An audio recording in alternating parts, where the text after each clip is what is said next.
Welcome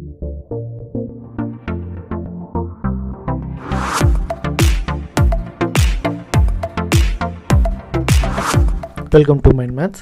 exercise 2.7க்கான கான்செப்ட்ஸை தான் இந்த வீடியோவில் நம்ம பார்க்க போகிறோம். Polar form of a complex number. Polar form அப்படிங்கிறது z = x + iy ஒரு காம்ப்ளெக்ஸ் நம்பரை r × cos θ + i sin θ அப்படிங்கிற ஃபார்மேட்டில் மாற்றுறது தான் நம்ம போலார் ஃபார்ம்னு சொல்லுவோம். இதுக்கு ட்ரிக்னாமெட்ரிக் ஃபார்ம் அப்படின்னு இன்னொரு நேமும் இருக்குது. நம்ம ஆல்ரெடி ரெக்டாங்குலர் ஃபார்ம்னா என்ன அப்படிங்கிறது ஆல்ரெடி படிச்சிருப்போம். ஒரு காம்ப்ளெக்ஸ் நம்பரை x + iy அப்படிங்கிற ஃபார்மேட்டில் எழுதுறது தான் ரெக்டாங்குலர் ஃபார்ம். இங்கே r, θ அப்படிங்கிற இந்த வேல்யூஸை நம்ம பேராமீட்டராக யூஸ் பண்ணி r × cos θ + i sin θ அப்படின்னு ஒரு காம்ப்ளெக்ஸ் நம்பரை மாற்றுறது தான் போலார் ஃபார்ம் அப்படின்னு சொல்லுவோம். எனி நான்-ஜீரோ காம்ப்ளெக்ஸ் நம்பரை நம்மளால் போலார் ஃபார்மாக மாற்றி எழுத முடியும். நெக்ஸ்ட்டு எப்படி ஒரு காம்ப்ளெக்ஸ் நம்பரை போலார் ஃபார்முக்கு மாற்றுறது அப்படிங்கிறத பார்ப்போம். அதுக்கு மொத்தம் 2 ஸ்டெப்ஸ் இருக்குது. ஃபஸ்ட் நம்ம அந்த r வேல்யூவை கால்குலேட் பண்ணணும். அதுக்கான நேம் தான் மாடுலஸ் அப்படிங்கிறது. மாடுலஸ் நம்ம ஆல்ரெடி அதுக்கான டெஃபினிஷன் நம்ம பார்த்துருக்குறோம். நம்ம எந்த நம்பரை போலார் ஃபார்முக்கு மாற்றணுமோ அதுக்கான மாடுலஸ் வேல்யூவை நீங்கள் கால்குலேட் பண்ணுங்கள். Modulus z formula √x² + y². Next இதில் இருக்கக்கூடிய தீட்டா வேல்யூவை கால்குலேட் பண்ணணும். தீட்டாக்கான நேம் தான் ஆர்குமெண்ட் அப்படிங்கிறது. இந்த ஆர்குமெண்ட் வேல்யூவை நம்மளால் டேரெக்டாக கால்குலேட் பண்ண முடியாது. ஃபஸ்ட்டு அதுக்கு ஆல்ஃபா வேல்யூவை கால்குலேட் பண்ணணும். இதுக்கான formula tan inverse of modulus y/x. இதில் y அப்படிங்கிறது இமேஜினரி டேர்ம் வேல்யூ, x அப்படிங்கிறது real term value.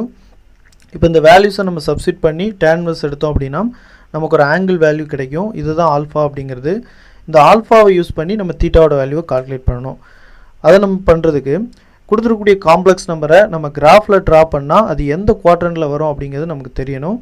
For example இப்போ z = 3 + 2y அப்படின்னு நமக்கு ஒரு காம்ப்ளெக்ஸ் நம்பர் கொடுத்துருந்தாங்க அப்படின்னா இதில் x வேல்யூவும் பாசிட்டிவ், y வேல்யூவும் பாசிட்டிவ். ஸோ கிராஃப் நம்ம ட்ரா பண்ணி பார்த்தோம் அப்படின்னா அது ஃபஸ்ட்டு குவாட்ரண்டில் வரும். இதில் நமக்கு தீட்டாவுக்கான ஃபார்முலா ஆல்ஃபா அப்படிங்கிறது. இப்போ நம்ம என்ன ஆல்ஃபா வேல்யூ கால்குலேட் பண்ணமோ அதை அப்படியே தீட்டா அப்படின்னு எழுதிக்கலாம். சப்போஸ் நம்ம கொடுத்துருக்கக்கூடிய காம்ப்ளெக்ஸ் நம்பர் எக்ஸ் வேல்யூ நெகட்டிவாகவும் ஒய் வேல்யூ பாசிட்டிவாகவும் இருந்துச்சு அப்படின்னா அது செகண்ட் குவாட்ரண்டில் வரும். இதில் நமக்கு தீட்டாவுக்கான ஃபார்முலா π - ஆல்ஃபா. நம்ம கால்குலேட் பண்ணி வச்சுருந்த அந்த ஆல்ஃபா வேல்யூவை பையிலேருந்து சப்ட்ராக்ட் பண்ணி என்ன ஆன்சர் கிடைக்குமோ அதை தான் நம்ம தீட்டா அப்படின்னு எழுதணும். சப்போஸ் நம்ம கொடுத்துருக்கூடிய நம்பரில் X value negative, Y value நெகட்டிவாக இருந்துச்சுன்னா அது தேர்ட் குவாட்ரண்டில் வரும். அதுக்கான ஃபார்முலா தீட்டா = ஆல்ஃபா - π. நம்ம கால்குலேட் பண்ணியிருக்கக்கூடிய இந்த ஆல்ஃபா வேல்யூவை பையிலேருந்து சப்ட்ராக்ட் பண்ணி நம்ம தீட்டா வேல்யூவை எடுத்து எழுதணும். நெக்ஸ்ட்டு சப்போஸ் நம்ம கொடுத்துருக்கூடிய x value positive, y value நெகட்டிவாக இருந்துச்சு அப்படின்னா அது ஃபோர்த் குவாட்ரண்டில் வரும். இதுக்கான ஃபார்முலா தீட்டா = ஆல்ஃபா. இப்போ நம்ம கால்குலேட் பண்ணியிருக்கக்கூடிய இந்த தீட்டா வேல்யூயும் ஆர் வேல்யூயும் இந்த ஃபார்முலாவில் சப்ஸ்டிட் பண்ணிட்டோம் அப்படின்னா நமக்கு தேவையான போலார் ஃபார்ம் கிடச்சிரும். நெக்ஸ்ட்டு லாஸ்ட்டாக நம்ம கால்குலேட் பண்ண அந்த தீட்டா அப்படிங்கிற வேல்யூ தான் நம்ம பிரின்சிபல் ஆர்குமெண்ட் அப்படின்னு சொல்லுவோம். இதுக்கான simple capital ARG of Z. இதை யூஸ் பண்ணி நம்ம ஜென்ரல் ஆர்குமெண்ட்டை கால்குலேட் பண்ணலாம். இதுக்கான simple small ARG of Z. இதுக்கான formula small ARG of Z = capital ARG of Z + 2nπ. அதாவது இது சிம்பிளாக சொல்கிறதா இருந்தால் நம்ம கால்குலேட் பண்ண அந்த தீட்டா வேல்யூவை நம்ம பிரின்சிபல் ஆர்குமெண்ட் அப்படின்னு சொல்லுவோம். இந்த பிரின்சிபல் ஆர்குமெண்ட் வேல்யூவோட 2nπ அப்படிங்கிற வேல்யூவை ஆட் பண்ணி எழுதணும் அப்படின்னா அது ஜென்ரல் ஆர்குமெண்ட் அப்படின்னு சொல்லுவோம். நெக்ஸ்ட்டு ஆர்குமெண்ட்ஸ் ரிலேட்டட் அப்படியே ப்ராப்பர்ட்டிஸை பார்ப்போம். Argument of z1 × z2 = argument of z1 + argument of z2. Argument of z1/z2 = argument of z1 - argument of z2. Next third one argument of z⁴n = n argument of z. இந்த 3 ப்ராப்பர்ட்டிஸுமே ரொம்ப முக்கியமானது. இந்த properties நீங்கள் already 11th லாகரிதமிக்ஸ் ரிலேட்டடாக நீங்கள் படித்த ப்ராப்பர்ட்டிஸும் இந்த ப்ராப்பர்ட்டிஸும் சேமாக தான் இருக்கும். ஸோ நீங்கள் அதோட மேட்ச் பண்ணி இதை ஈஸியாக நீங்கள் ஞாபகம் வச்சுக்கலாம். நெக்ஸ்ட்டு ஆய்லர்ஸ் ஃபார்ம் அப்படிங்கிறது நம்ம ஆல்ரெடி ரெக்டாங்குலர் ஃபார்ம்னா என்ன அப்படிங்கிறத பார்த்துருக்கோம். அதே மாதிரி போலார் ஃபார்மும் பார்த்துருக்குறோம். போலார் ஃபார்மில் இருக்கக்கூடிய இந்த cos θ + i sin θக்கு பதிலாக e⁻i⁻ அப்படின்னு நம்ம சப்ஸ்டிட் பண்ணி எழுதணும் அப்படின்னா அதுதான் ஆய்லர்ஸ் ஃபார்ம் அப்படிங்கிறது. நெக்ஸ்ட்டு எப்படி ஒரு காம்ப்ளெக்ஸ் நம்பரை போலார் ஃபார்முக்கு மாற்றுறது அப்படிங்கிறதுக்கான ஒரு எக்ஸாம்பிளை பார்ப்போம். இப்போ கொடுத்துருக்கூடிய காம்ப்ளெக்ஸ் நம்பரை நான் z அப்படின்னு அஸ்யூம் பண்ணிக்கிறேன். நெக்ஸ்ட்டு இதை நம்ம r × cos θ + i sin θ அப்படிங்கிற ஃபார்மெட்டுக்கு மாற்ற போகிறோம். அதுக்காக நான் அந்த ஆர் வேல்யூ அதாவது மாடுலஸ் வேல்யூவை ஃபஸ்ட்டு கால்குலேட் பண்ணுறேன். இதுக்கான ஃபார்முலா √x² + y². எக்ஸோட வேல்யூ அதாவது இங்கே ரியல் வேல்யூ நமக்கு -√3 இருக்குது. -√3² ப்ளஸ் இமேஜினரி வேல்யூ 1 இருக்குது. 1² எழுதியிருக்கேன். -√3² வேல்யூ நமக்கு +3 கிடைக்கும். 1² வேல்யூ 1.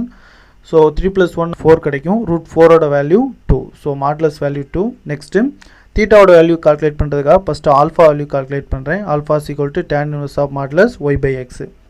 இதில் ஒய் அப்படிங்கிறது இமேஜினரி பார்ட் வேல்யூ, இங்கே 1 இருக்குது. ஸோ 1 பை எக்ஸ் அப்படிங்கிறது ரியல் பார்ட் வேல்யூ, இங்கே வந்து -√3 இருக்குது. அதுக்கு மாடுலஸ் எடுத்தோம் அப்படின்னா நமக்கு +√3 தான் கிடைக்கும். tan இன்வர்ஸ் ஆஃப் 1/√3யோட வேல்யூ நமக்கு 30 டிகிரி கிடைக்கும். அதுதான் இங்கே π/6 அப்படின்னு எழுதியிருக்கோம். ஸோ ஆல்ஃபாவோட வேல்யூ π/6. இப்போ இதை யூஸ் பண்ணி நம்ம தீட்டாவோட வேல்யூ கால்குலேட் பண்ணணும். அதுக்கு ஃபஸ்ட்டு நம்ம கொடுத்துருக்கூடிய இந்த காம்ப்ளெக்ஸ் நம்பர் எந்த குவாட்ரண்ட்டில் வரும் அப்படிங்கிறத செக் பண்ணணும். இதில் எக்ஸ் வேல்யூ நெகட்டிவாக இருக்குது, ஒய் வேல்யூ பாசிட்டிவாக இருக்குது. ஸோ இது செகண்ட் குவாட்ரண்ட்டில் வரும். செகண்ட் குவாட்ரண்ட்டில் தீட்டா கால்குலேட் பண்ணுறதுக்கான ஃபார்முலா π - ஆல்ஃபா. இதில் நான் அந்த பை வேல்யூ இங்கே சப்ஸ்டிட் பண்ணுறேன். ஸோ π - π/6 இது சப்ட்ராக்ட் பண்ணால் நமக்கு 5π/6 அப்படின்னு ஆன்சர் கிடைக்கும். ஸோ நமக்கு இப்போ மாடுலஸ் ஆர் வேல்யூவும் தெரியும் அண்ட் பிரின்சிபல் ஆர்குமெண்ட் தீட்டா வேல்யூவும் தெரியும். இந்த வேல்யூஸ் இந்த ஃபார்முலாவில் சப்ஸ்டிட் பண்ணுறேன். ஸோ நமக்கு answer -√3 + i = 2 × cos 5π/6 + i sin 5π/6 அப்படிங்கிறது தான் நமக்கு தேவையான போலார் ஃபார்ம். நெக்ஸ்ட்டு போலார் ஃபார்மில் இருக்கக்கூடிய காம்ப்ளெக்ஸ் நம்பர்ஸ் எந்தெந்த மாதிரியான ப்ராப்பர்ட்டிஸை சாட்டிஸ்ஃபை பண்ணணும்னு பார்ப்போம். Property number 1, if z = r × cos θ + i sin θ, then z inverse = just இந்த ஆர்ங்கிற நம்பருக்கு மட்டும் இன்வெர்ஸ் எடுத்து எழுதுங்க. பட் இந்த cos θ + i sin θக்கு அதில் இருக்கக்கூடிய ப்ளஸுக்கு பதிலாக மைனஸ்னு மட்டும் மாற்றி எழுதினாலே போதும். இதுதான் z இன்வெர்ஸோட வேல்யூவாக இருக்கும். நெக்ஸ்ட்டு ப்ராப்பர்ட்டி 2ங்கிறது z1 z2 அப்படிங்கிற ரெண்டு காம்ப்ளெக்ஸ் நம்பர்ஸை மல்டிப்ளை பண்ணுறதா இருந்தால் அதில் இருக்கக்கூடிய மாடுலஸ் வேல்யூ ரெண்டையும் மல்டிப்ளை பண்ணி எழுதிட்டு அதில் இருக்கக்கூடிய ஆர்குமெண்ட் வேல்யூஸை நம்ம ஆட் பண்ணி எழுதினா மட்டும் போதும் அப்படிங்கிறது தான் ப்ராப்பர்ட்டி 2. ஸோ நமக்கு z1 × z2 = r1 × r2 cos θ1 + θ2 இது ரெண்டையும் ஆட் பண்ணி எழுதணும். ப்ளஸ் i sin θ1 + θ2 அப்படின்னு எழுதினாலே இதுக்கான மல்டிப்ளைட் வேல்யூ நமக்கு கிடச்சிரும். நெக்ஸ்ட் ப்ராப்பர்ட்டி 3, ரெண்டு காம்ப்ளெக்ஸ் நம்பர்ஸை நம்ம டிவைட் பண்ணுறதா இருந்தால் அதோட மாடுலஸ் வேல்யூ ரெண்டையும் டிவைட் பண்ணுங்கள். அதே மாதிரி அதில் இருக்கக்கூடிய ஆர்குமெண்ட் வேல்யூஸை சப்ட்ராக்ட் பண்ணி எழுதினா போதும் அப்படிங்கிறது தான் இந்த ப்ராப்பர்ட்டி. ஸோ நமக்கு cos θ1 - θ2 i sin θ1 - θ2 அப்படிங்கிறது தான் இங்கே ஆன்சராக கிடச்சிருக்கும். இந்த ப்ராப்பர்ட்டிஸ் அண்ட் கண்டிஷன்ஸ் எல்லாமே உங்களுக்கு கரெக்டாக ஞாபகம் இருக்குது அப்படின்னா எக்ஸசைஸ் 2.7ல் இருக்கக்கூடிய ப்ராப்ளம்ஸ் எல்லாத்தையும் உங்களால் ஈஸியாக சால்வ் பண்ண முடியும். All the